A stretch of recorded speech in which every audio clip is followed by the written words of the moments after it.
The views and opinions heard on this show do not necessarily reflect the views of the host.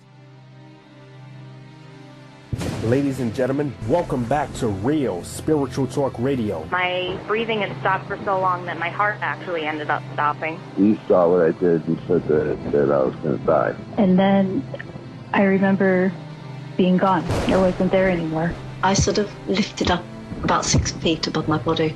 A pinprick of light appeared and came rushing toward me faster than the speed of light. And then this light, all of a sudden it was all completely around me. He says, I am God. Yes, I am real. The main message was loving yourself and loving others. It was clearly shown to me. It was really hard to put into words. It felt like I had been there before. It was just this very personal, impersonal, unconditional love. Welcome to another edition of Real Spiritual Talk Radio. I am your host, Lamont Gates, once again bringing you the world of faith, metaphysicality, and spirituality. Today, my guest describes making a plan to exit this world, only to be reminded that in the spirit realm, everything was exactly as she planned it. Let's get it started.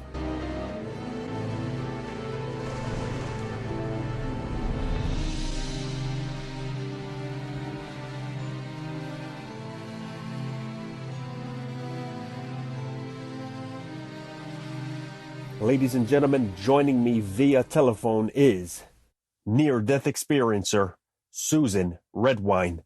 Susan, welcome to Real Spiritual Talk Radio. Thank you. Now, Susan, why don't we start with what you were taught as a child concerning religion and or spirituality before we get into your experience? Well, I'm going to put it this way. I was Catholicized to death. Let me go further. I didn't believe any of it. None of it resonated with me as a child. And I also saw in my family life that whatever they were preaching, they weren't practicing. They were just reading words. So it seemed hypocritical to me. But it didn't matter because I was a child and I had to go to Catholic service, 5 days a week. And that's just what I had to do. But they couldn't make me believe it. Do you know what I mean? So I came to Earth with the innate knowledge that I'm sharing now. I just knew that things weren't different, that this world that I had been born into had more things to learn. So at any given time, did you question your parents on their religious views as they pertain to how you felt? I questioned it all the time, but you have to understand I was in a family that was very strict. And I only questioned it in my mind because I was not allowed to voice my opinions, thoughts, beliefs, feelings.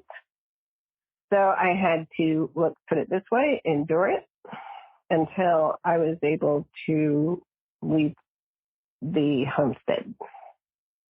Yes, this is very common with heavily religious families who are strict with their religious observances. So how old were you when you had your near-death experience?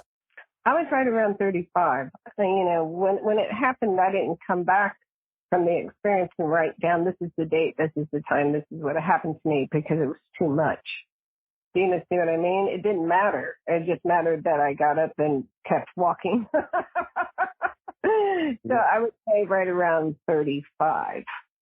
And what had happened to me was I had suppressed the traumatic events of my childhood and everything that was happening to me during my childhood that I just survived. Now, when you say the traumatic events of your childhood, are you still referring to the strict religious views of your parents? No, that combined with being in a war zone with, my father was a master manipulator and my mother did whatever he said. So there was no room for feelings, emotions, nothing. And every time I walked into a room, I had to sense where the danger was. So walk us through your near-death experience. What was it that caused its occurrence? I had gone through 2.5 years of what people know as a dark night of the soul, because my memories of my childhood, which I had never addressed, kept resurfacing, and I didn't want to look at them. I couldn't. I knew that if I saw, everything again that had happened to me, it would kill me. So you might say it was my soul fighting my soul, my human body to get through. And I'm like, no way, no way. So and I didn't know how to do it. I was like, how do I do this? I can't look at that, but I have to survive in a world and raise my children. And at that time I was a restaurant manager, and I worked a lot of hours, and I was a single parent. So I kept going day to day, just surviving, and I couldn't breathe anymore. I didn't have anything left within me to keep going. The love was gone. I didn't feel anything anymore. I just felt dead. Kind of almost mechanical. Right. With a dark cloud over her head. And, every day I woke up, I'm like, oh God, how am I going to get through today? How will I make it? So I got to a place where I was like, I can't do this anymore. I'm not effective. I'm not helping my children. I'm not being a mother. I just didn't make it. And I decided that I was going to make a plan and leave the earth entirely. I just didn't feel like there was anything left. I was ready to quit. A lot of people call that suicide, and that's what I was planning, was suicide. So I made a last trip with my children on vacation. I took them on one last vacation. And I have to tell you this, the minute that I chose to in my life, I finally felt peace for the first time in 2.5 years. And I was like, oh my God, I'm feeling peace now. That must be the right decision. So I took my children on a vacation in Franklin, North Carolina, where I am now. And one morning, it was about 5 o'clock in the morning, I was writing love letters to them, telling them I'm sorry. I'm so sorry, but I can't make it. I can't do this anymore. And as I was writing out my love letters to my children, my body hit the floor. And I left. So I know this now, not then, as surrendering my will to live. I surrendered. I was like, I'm done. I'm over. It's the game is over. And I had no idea that any of this was going to happen. Do you see what I mean? And it was like, oh my God, what just happened? And all of a sudden, I stay shot up, but I didn't really go anywhere, but it felt like I did. And I went into what people call the void. And I was able to pause my energy because it was so fast. I shot up and I'm like, oh my God, what's happening? And I felt complete peace, love, and understanding. And I was like, oh my God, for the first time in my life, I feel this for the first time. And I'm looking around in a 360-degree view, and there was nothing there. And all of a sudden I heard a voice which came over what I call the loudspeaker because it was reverberating throughout my energy field and throughout anywhere that I was. Do you see what I mean? I was like, wow. And it very commanding, and it told me everything is as it should be. And I was like, that's right. And all of a sudden, it unlocked those words from that voice. It was telepathic, unlocked my key of remembrance. And I was like, oh my God, that's right. Everything is as it should be. And I took off. And my spirit, I say, was pulled through at a great velocity because it was my ethereal cord that was pulling me, even though I was going forward through stars and galaxies in the universe, and I was in complete awe, complete awe of what was happening to me. It was like a star show, and I was like, wow, I can't wait to tell everyone. You're so ecstatic, you're going into a different vibration. You're not attached. My body and none of my feelings, nothing of me was attached to the earth anymore, even though I could see my body before I left. I was like, oh, wow. It was like proof, I was given those views for proof. And also the experience of going home, shooting through the stars and the galaxies in complete awe of seeing the earth below me. I was like, oh my God, so you have to understand the joy, the exuberance, the exhilaration of knowing I'm going home. I am going home. And there's no words for it. We try as NDEers to attempt to explain what happens to us when we die, but there really are no human words for it. Okay, so just to recap, because that was a lot. Quickly, you left your body, went into a void, then heard a telepathic voice, then shot into, I guess, what can be described as the exosphere of our planet, traveled beyond our galaxy into other galaxies. But did you at any given point in time see or hear any other entities? No, not until I arrived home. So did you return to your body immediately after these events? Well, at this point, my experience was very profound. So before I ever returned to my body, a lot of things happened. I experienced many things all at once because there is no time in spirit. Everything happens in the moment of now. So I'm slowing this translation down for you, but it all happened at once.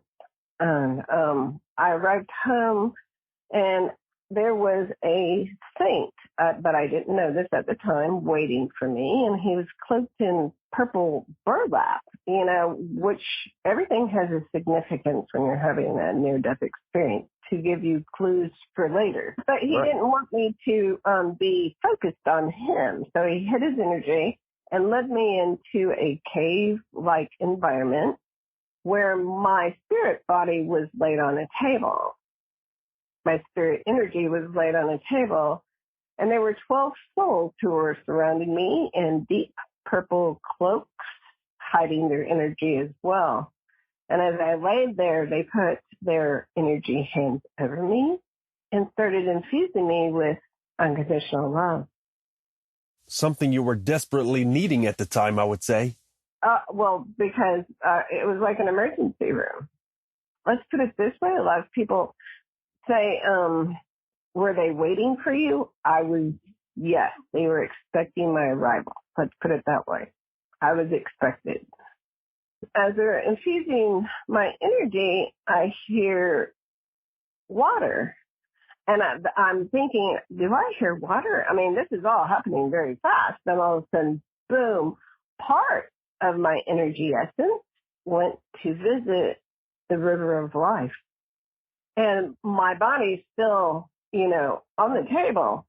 And of course, my body is still on the floor on Earth. And I went to the river of life, and I saw that everything was alive, and it had its own tone, its own music, its own vibration, and it was singing the most beautiful songs of love. And I was awed, there's no words for what I was. I call it cosmically orgasmic because it was so much joy and wonder, all at the same time. And I couldn't believe that. Why could you see this? You know what I mean? So as I'm hearing it, I'm like, it sounds like angel singing. Boom. Part of my essence energy went to be with the angels.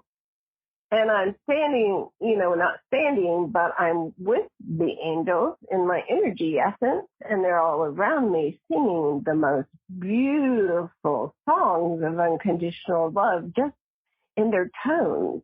It's hard to explain, but they were singing it, and it was natural. That's who they were, And I'm like, wow, there's no, what do you say? What do you do? Because I'm just there going, wow.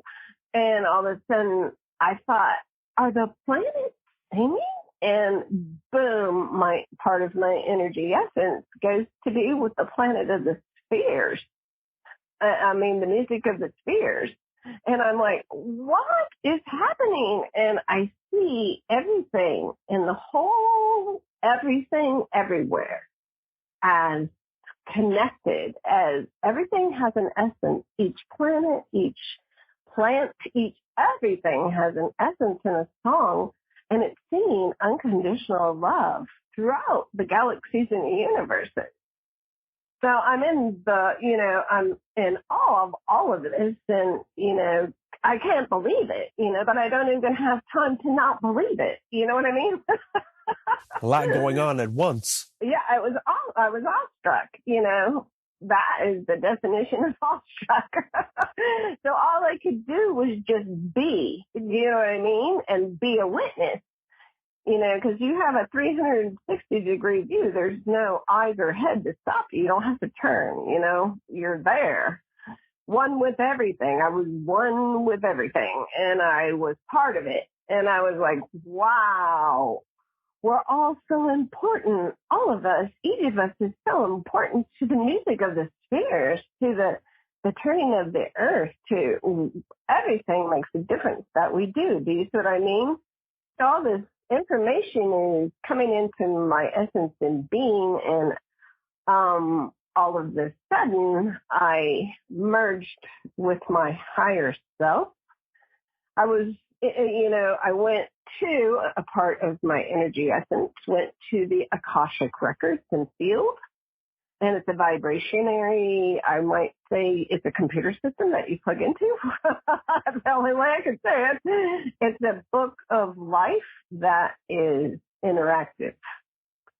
So as I'm merging with my higher self, I start seeing all of me throughout the ages and the lifetimes, vibrations, dimensions, and I get all of the information is being downloaded into my system. And I'm like, what? Why was I ever afraid? Why is anyone ever afraid? We're brilliant. We're brilliant beings who have so much power that we forgot, So I got to see all of this, experience and interact with it. And what happened was, when I was reviewing all of my life and all of the people in it, there was no judgment, none whatsoever. As a matter of fact, it was from a very high intelligence that I was reviewing these lives, not zero judgment. And I saw all the other souls as divine beings only, not as Susie, Bob, or Joe. I saw their soul beings and their interactions with me of what they came here to learn too. Their inner core, in other words. Yes, their whole being, not as, their human being, as their whole being. And I was like, oh my God, we don't even know how wonderful we are. And, we're on a planet we willingly forgot this, So I'm in total amazement, and all this stuff is happening at once. And all of a sudden, all of the parts of me come back to join my essence, because I look on the table and I see that I'm filled up with unconditional love. I'm cured, so to speak. And my body is ready to go back to Earth. So I merge back, and my higher self pushes the essence of Susan off to go back, so to speak. and I returned with the angel. And they gave me messages for myself, but to give to others that I crossed my path with and on this journey. And they told me that thank you, everyone, for your courage and for your bravery for coming to Earth at this amazing time and Earth evolutionary period. Remember your greatness at all times. Love is the answer, always and always. And with that, I went back into my body.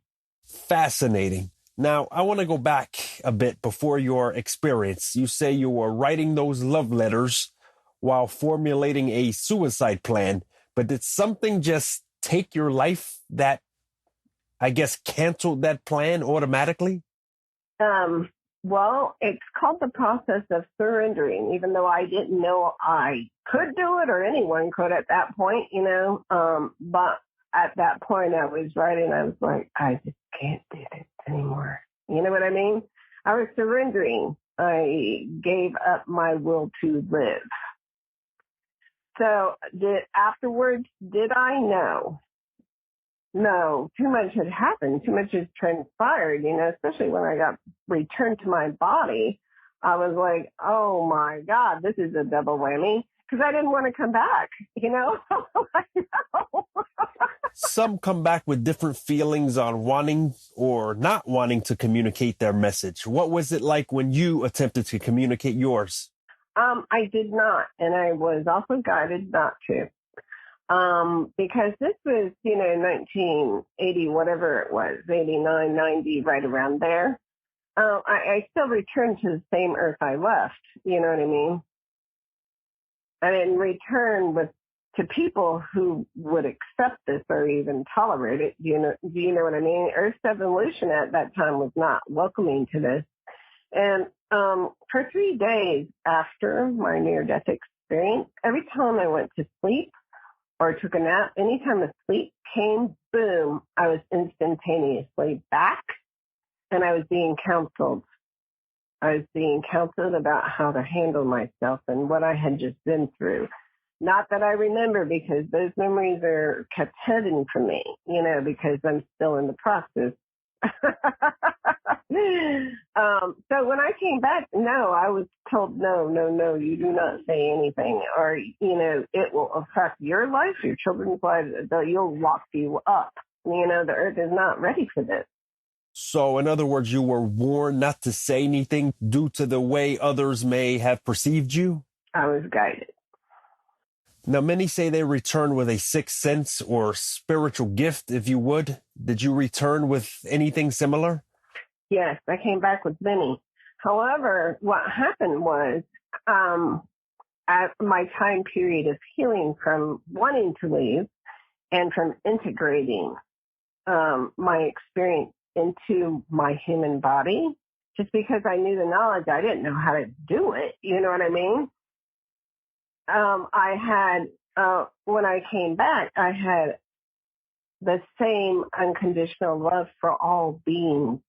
It didn't stop. And I was like, oh my God, everyone's here for a reason. I see everybody's purpose and soul purpose, and, nothing can kill us.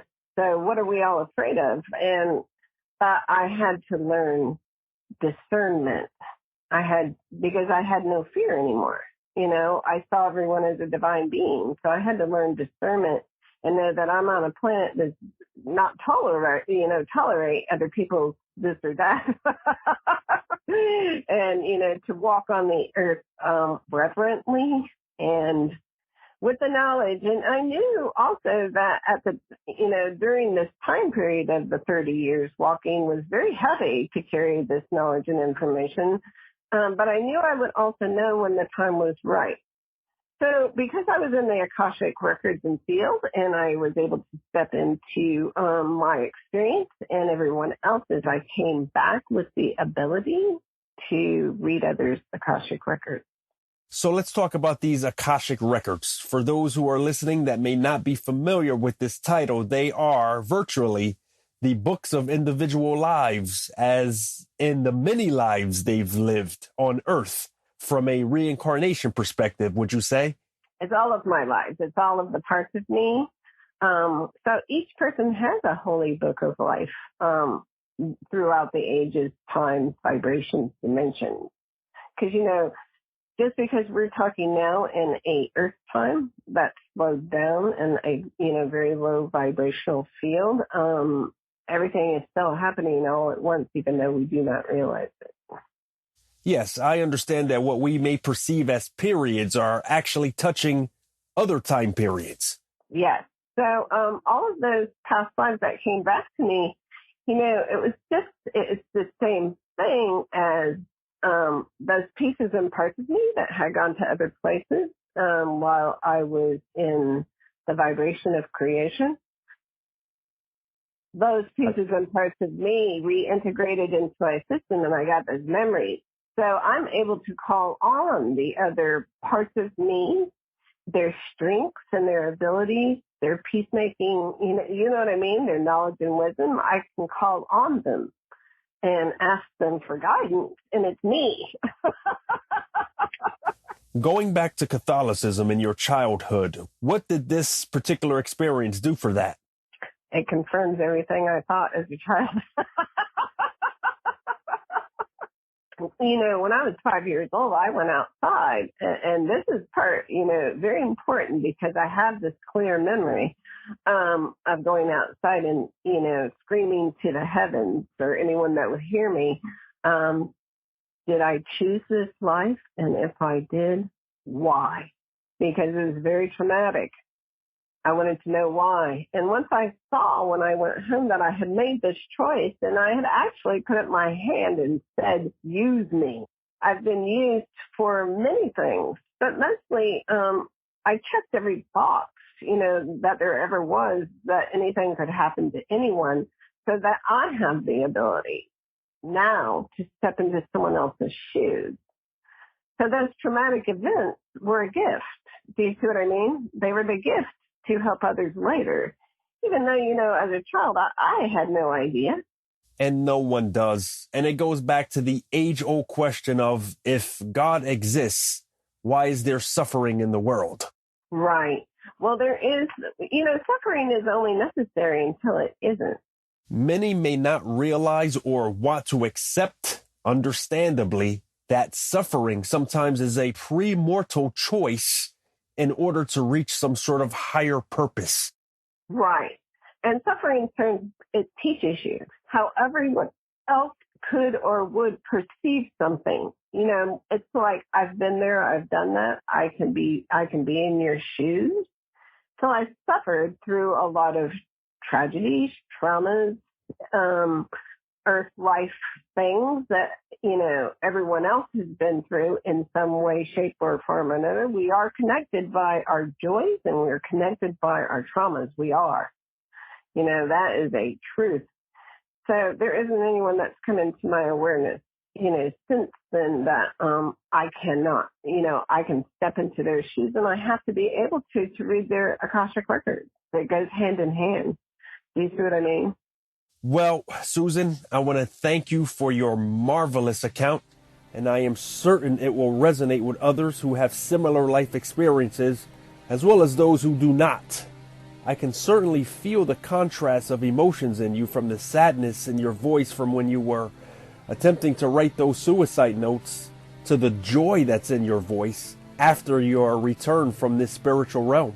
Life is meant to be joyous, and it's also, we're here on Earth to learn and to grow and to expand and to live joyously and know that everything wasn't always a gift. It was only us keeping from seeing it, to rise higher, to rise above. And I want to thank you, Lamont, for asking me to be on your show. I'm honored, and I truly appreciate the opportunity to get the word out.